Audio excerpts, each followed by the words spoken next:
This episode lands on 5th of March 2026, 80 years to the day since Winston Churchill said this.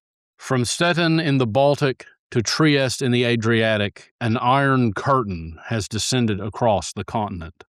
And there we have it, the soundbite of the century. March the 5th, 1946, a small college in Fulton, Missouri.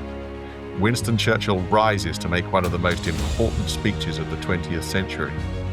But why did he choose a Midwestern campus to drop one of the biggest bombshells of his career? How did Stalin's wartime ally turn so quickly into an anti-Soviet hawk? And how did a theater safety device become the defining metaphor of the Cold War? In this two-part series, we'll reveal the making of the speech, The political choreography behind it, and Churchill's own rhetorical secrets, how he crafted the language, shaped the message, and helped script the geopolitics of the post-war world. Join us as we unpack the speech that changed history. Here on Churchill, the finest half hour.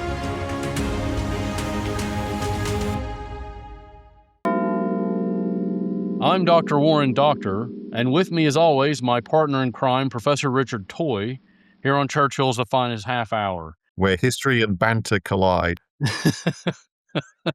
And today we're discussing one of the most important speeches, if not the most important speech of the 20th century, in my opinion. And I want to set the scene for you, Richard. It's Fulton, Missouri, 1946, March. It's a blustery day. And Winston Churchill, hero of the Second World War, stands up to deliver a speech. So I guess the key question is, what was he doing in Fulton, Missouri? I mean, why would he choose a town no one's ever heard of, particularly in 1946, to go and make a speech? And it all has something to do with Harry Truman, I think. Well, that's correct, because the president of the college, Frank McClure, was a friend of Harry Truman, the president of the United States, obviously become president in April 1945 on the death of Franklin Roosevelt. Obviously relatively experienced on the international stage. He had been a long-standing senator before being chosen as Roosevelt's vice president. But of course, immediately becoming president, he had started corresponding with Churchill and had met him at the Potsdam Conference in the summer of 1945. Now, that was just before Churchill lost the general election of 1945, where the results were actually announced during the middle of the conference. And so the president of Westminster College is basically sitting on a fishing boat and one day asks his wife, this is, I think, July 1945, he says, well, we've got this special lecture, annual lecture that we always have to do. Who are we going to get next year as our guest? And says, well, what about Winston Churchill? As you do. Of course. Probably the most famous man in the world. I mean, he didn't say Stalin. I mean, that would have been, history could have been quite different. And so it's actually a friend of McClure who gets the invitation onto Truman's desk, and Truman passes the invitation on to Churchill with a handwritten note saying, this is a wonderful school, i.e. college, in my home state. Hope you can do it. I'll introduce you. Best regards, Harry S. Truman. So, I mean, in a nutshell, I think it's fair to say that Churchill leaps at the opportunity. Right, and this speech in and of itself, before we dive in, because I think we need to go back in time in a second, but it's such a remarkable speech. It's so famous. It genuinely shapes the course of the 20th century, in my opinion. And it's interesting because it's often misremembered. It's sort of often quoted and perhaps not understood. And so I think it just bears in mind taking a second to explain the stakes of this speech, because at that time, Churchill's out of power, as you said. Right now, it's very clear that America is a superpower and Russia is a superpower, the Soviet Union. They're not quite at loggerheads, but they're not really getting on. And in steps Churchill, the little English donkey, as he said, to try to show what the world might look like in the future. But he really steps up to the world stage and delivers this amazing speech. Yeah, and I think we're not giving any spoilers by saying that he used the phrase "Iron Curtain has descended across Europe," and What? that this was seen as an opening shot in the Cold War, if you like, and that in a way, because of tensions between the Soviet Union, Britain, and America, particularly over Iran at this point in the spring of 1946, it kind of wasn't any surprise that relationships were difficult between East and West. But this kind of sort of crystallized that moment. And Churchill was saying things openly, which other people were maybe a bit nervous about saying so frankly.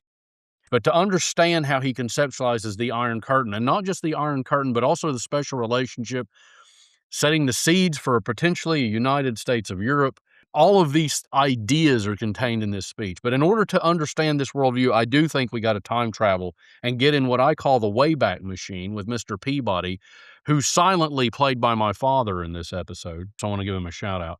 Yeah. We have to go back to Churchill and his upbringing in the Victorian era. I couldn't agree more. He said in his 1930 book, My Early Life, that he was a kind of a child of the Victorian age.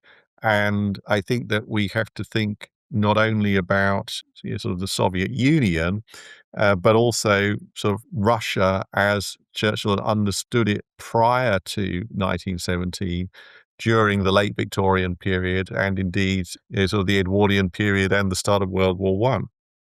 Right. So this puts us dab smack in the middle of the Great Game. Right. The Great Game was essentially a game of empires. In Russia, it's referred to as the Tournament of Shadows, which I quite prefer as a term. I mean, that sounds really cool. But it was essentially the Russian Empire and the British Empire trying to control the Hindu Kush and trying to control spheres of influence in Asia. But increasingly, Britain had anxiety about the fact that Russia could very easily move over the Hindu Kush into India itself and expand. Right. And also, these fears are not just things which are concerning high-level politicians. These are things which sort of get into popular culture. The works of Rudyard Kipling, for example, his novel Kim. And even as a schoolboy, sort of Churchill is picking some of this up. I mean, Churchill in 1889, he's 14 or 15, and he writes this essay in which he imagines a British invasion of Russia and talks about sort of the superiority of John Bull over the Russian bear. This comes out pretty brilliantly in your book about Churchill's empire. And one of the things that's really interesting is that in his early writings around Russia, for instance, when he mentions it in some of his earliest speeches or in some of his earliest writings, he always refers to it almost universally as vast, unknowable, and cold. And so skipping forward from that Victorian period, the much more better known episode is the period where he was Secretary of State for War from 1919 to 21 and was a strong advocate of British intervention in the Russian Civil War. Yeah, I think the man who is, of course, aristocratic in some ways at birth, he's very alarmed by not just the ideological tenets of Lenin and Trotsky, but their wholehearted approval and use of political violence, I think is very alarming to Churchill and his liberalist understanding of empire. Yeah, he wants to see a democratic future for Russia. The problem being that the people he's associated with, the white Russian anti-Bolsheviks, are very reactionary. And he has to persuade people like Admiral Kolchak, who's one of the sort of white Russian leaders, to please say some democratic sounding things. Please write a constitution which is going to sort of go down well in Britain, because actually the Bolsheviks have some popularity in Britain. Progressive people in the UK, not all of them, but some of them are basically sympathetic. And I mean, something I would emphasize also in terms of it being a mess, that this Russian Civil War episode is really bad for Churchill's reputation because it is a failed intervention in the Russian Civil War. But overall, expenditure sort of only up to July 1919 was like £70 million at a time when the British economy, well, it's just about to start suffering from mass unemployment. There are all sorts of revelations and scandals about sort of Churchill basically trying to manipulate British politics so that he can send 10,000 British volunteers to Russia. And so these are the things which people remember, people including Stalin, I should say. And so that reputation goes with him really through the whole of all of his subsequent career, actually. And this is such an interesting and complex thing. It's almost like somebody should write a book about it. Oh, well, That's a spoiler alert for a book that you and I are writing about this very topic. So Churchill's very publicly opposed to Bolshevism, but suddenly when we put him in the 1930s, his relationship with the Soviet Union as it's established sort of means he has to change his position a little bit. right. So, I mean, up until really the early 1930s, he's portraying the Soviet Union as a threat. The industrialization of the five-year plan he sees as being very problematic and worrying. But by 1936, he's saying that Stalin is somebody who represents Russian nationalism in somewhat threadbare communist trappings. So Churchill never likes communism, but the change in the sort of early 1930s is that he moves from seeing communist regimes as being inherently internationally destabilizing to being ones which, if they don't try to export revolution, can be potential partners in, and of course, the change context is obvious that the Nazis have come to power in Germany in 1933, and that now the Soviet Union is a potential ally. But not everybody sees it that way. There are conservatives in Britain who basically think Stalin and Hitler are as bad as each other, and that there's no point trying to cozy up to Stalin. But by the autumn of 1938, the Munich crisis, Churchill is publicly calling for what he calls a grand alliance between France, the USSR, and Great Britain in an attempt to restrain Hitler. Right. So there's a real interesting pivot from the ideologically anti-Bolshevik through and through to the more pragmatic Churchill saying, hey, actually, the real threat here, the most immediate threat is Nazi Germany. And then in the summer of 1939, he and, in fact, the rest of the world are kind of thrown a curveball in the form of the Nazi-Soviet, or as it's also called, Molotov-Ribbentrop Pact. And what is that, Richard? Well, it's a kind of a pact. And I mean, basically, what happens is that Stalin has really reversed himself and has decided to kind of try and protect himself from a potential attack from Nazi Germany by making a deal by which the Germany and the USSR sign a non-aggression pact, and also allowing the Soviets to take a chunk of territory from Poland at the same time as the Germans, of course, then walk in and invade in September 1939. So it's really about two violent dictatorships deciding to carve up a certain territory amongst them, but without really having any kind of fundamental level of confidence between them. But Stalin maybe put some faith in this as if it's going to last for a while. Well, I just want to point this out. My college professor, Dr. Lulavicius, he called this, and this has always stuck with me, a predator's accord. You have two tigers imagining that they're over prey, and both of them don't really trust the other one, but they both recognize that attacking each other would actually cause significant damage.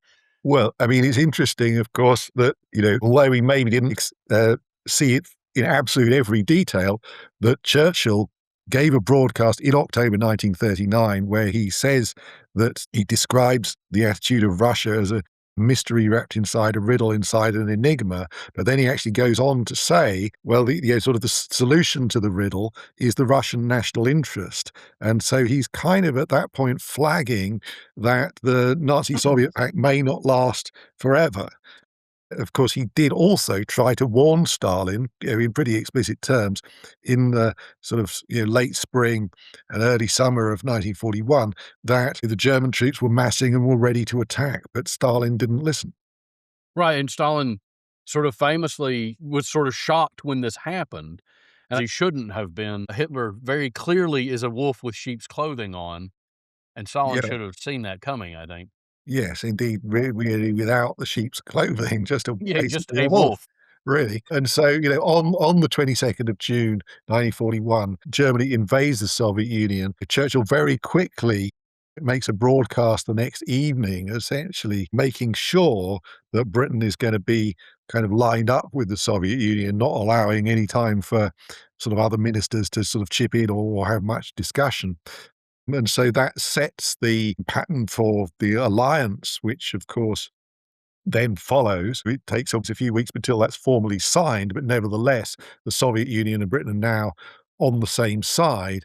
And of course, there's a very famous quote which Churchill makes about this. Right. Churchill famously quipped if Hitler invaded hell, he would at least make a favorable reference to the devil in the House of Commons. Yeah. And obviously, the story of the Stalin-Churchill relationship is, well, a very tricky one. I mean, it's consistently tense. Churchill does think that he is able to work with Stalin if he shows enough firmness at the right moment. He has this faith in, if I can get together with Stalin and have it out man to man, then at least potentially all could be well. Right. Again, you can see that faith in symmetry as a concept. And another thing is that personally, I do think that they got on in terms of their humor. They seem to enjoy the jokes. There are lots of photos of them laughing together at the various meetings. But there is a moment, of course, at Potsdam, and you mentioned this earlier, where Churchill's voted out of position, which of course was unfathomable. It's almost unfathomable for us today, but certainly unfathomable at the time for Joseph Stalin. He was like, what? And you could see that this is a moment for Churchill. He became depressed. He would have to fight off the black dog, as he called it, his sort of sense of depression that he's often struggled with, and then sometimes even painted as a means, I think, to keep at bay. But you can see that this is a real transition for Churchill, also to find meaning. He would become leader of the opposition, but what does that mean for him in a post-war world where he's no longer running things? So it's a difficult transition for him. This is really important, actually, because at this point, Churchill is the leader of the opposition. He doesn't hold an official government position. And so he's about to reveal some uncomfortable truths, or what he sees as uncomfortable truths, about Soviet behavior. And we'll be back soon to look at the details of the speech itself.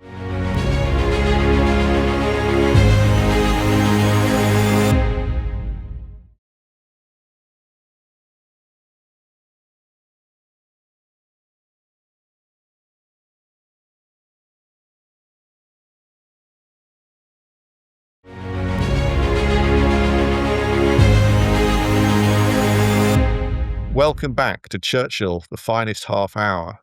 Now, the day before Churchill's renowned Iron Curtain speech, he had boarded the train to Missouri along with Harry S. Truman, and together they played poker.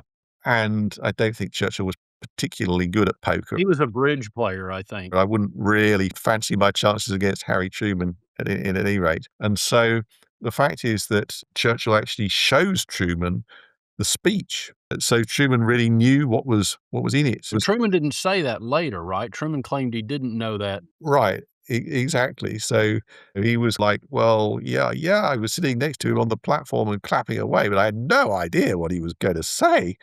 And so it's definitely the case that he's seen it and he read it. And so it's clearly really important, not only that Churchill is delivering this speech, but in terms of explaining why the speech becomes so famous, the fact that it's delivered in Truman's presence is something which lends it a weight and authority and importance, because this is perceived rightly as something which Truman is silently endorsing. I do love the fact, though, at the time, after it's given, Truman kind of maybe recognizes, whoa, I need to invoke presidential plausible deniability on this particular speech. I couldn't have known. That raises some interesting questions again about how Churchill had come to see things and how tense things had become for not just Churchill, but for the alliance that was becoming increasingly frail, particularly after the use of the atomic bomb. So that's a part of this context. Absolutely. And I mean, I think it's also worth saying that sort of Anglo-Soviet relations or Western Soviet relations have been deteriorating well before the end of the war. Maybe a turning point in Churchill's mind was sort of the Warsaw Uprising that the Soviets had failed to support. And of course, by really May 1945, may seem sort of incredible, but with war with Germany coming to an end, Churchill's starting to contemplate, well, what if we have to go to war with the Soviet Union?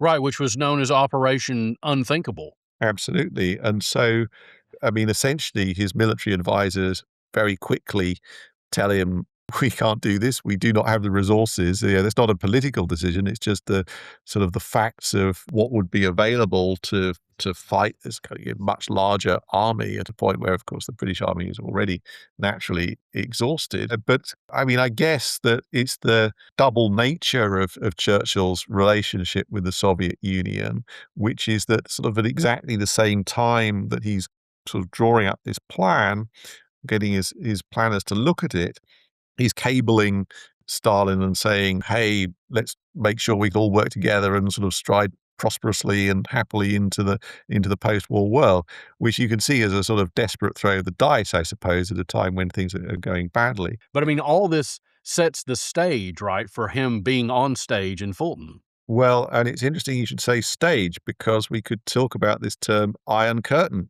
Where did that come from? Well, it was a reference to a theatre safety device which had been invented actually in the late 18th century because theatres kept burning down. This was a big 18th century problem, and they came up with a way to solve it, which was that there would be literally an iron curtain which would descend to sort of protect the stage from the audience, to make sure that if fire broke out in one part of the building, it wouldn't spread to another. So theatre audiences would be familiar with sort of actually seeing an iron curtain descend.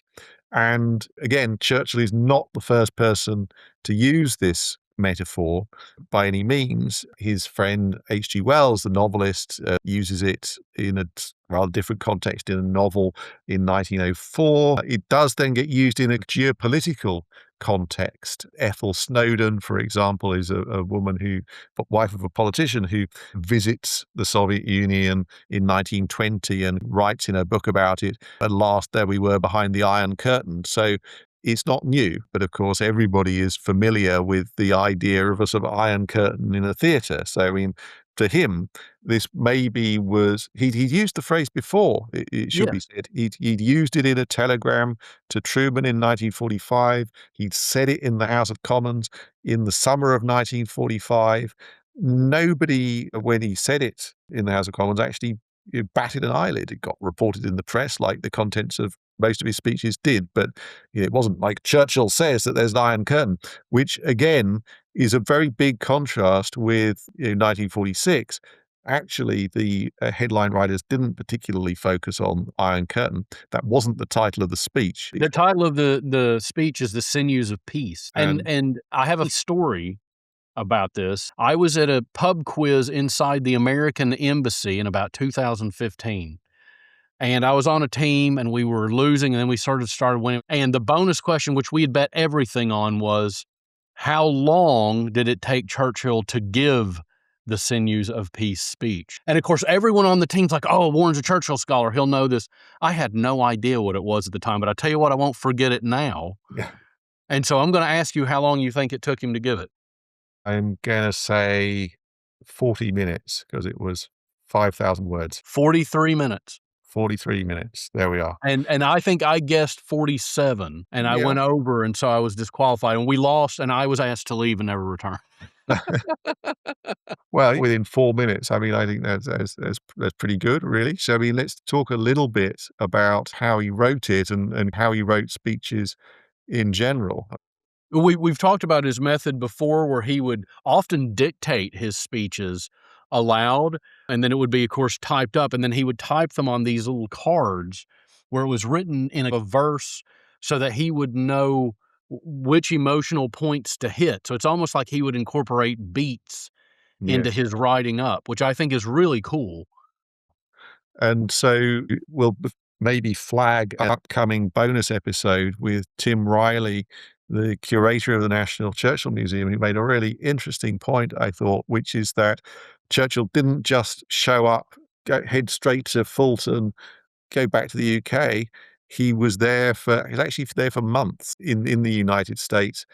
He had a nice holiday in Florida, nice holiday in Cuba, all while he was leader of the opposition, which you really wouldn't get away with today. Basically says to Anthony Eden, his number two, oh, you can deal with actually being the leader of the opposition and I'll just get the title. But the point that Tim was making is that he actually had a really long time to think about this one and to craft it very carefully. Right. And he always understood his audiences. So like you say, he ruminated on what the feeling would be in Britain, the feeling in America, and the feeling in Europe, and of course the feeling in the Soviet Union. Let's dive into the speech itself. What would you say the crux of the message was? I think that the primary message was there are two worlds maybe that have emerged from the Second World War. One is the peace-loving, freedom, democratic world, which he sees as the Western world, and the Eastern world, which is the Russian, authoritative, anti-democratic, oppressive world, and that was on the other side of the Iron Curtain.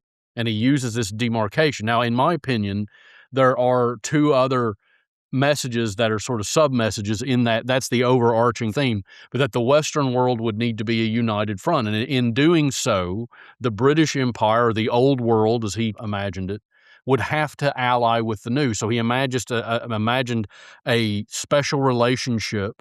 And I think this is the first time he sort of uses that phrase in this way. And of course, for the record, the special relationship had already been forged during the Bursa Act because they start sharing intelligence as a matter of law in U.S. law here in 1943. And in 1947, that would become the U.S.-UK Act, with the establishment of the CIA and so forth.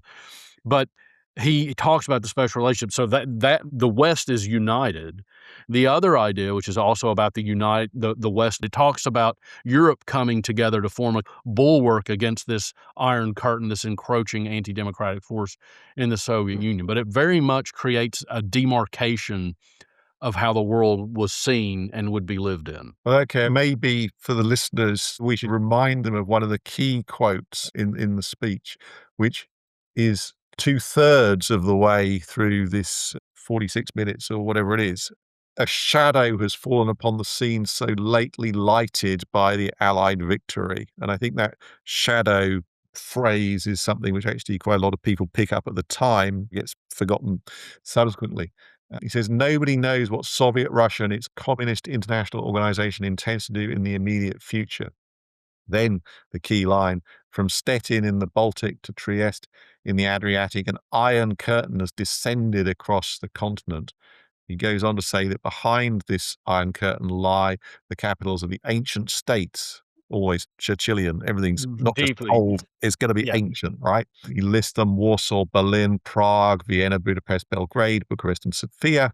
All these famous cities and the populations around them lie in what I must call the Soviet sphere, and are all subject in one form or another not only to Soviet influence, but to a very high and in many cases increasing measure of control from Moscow.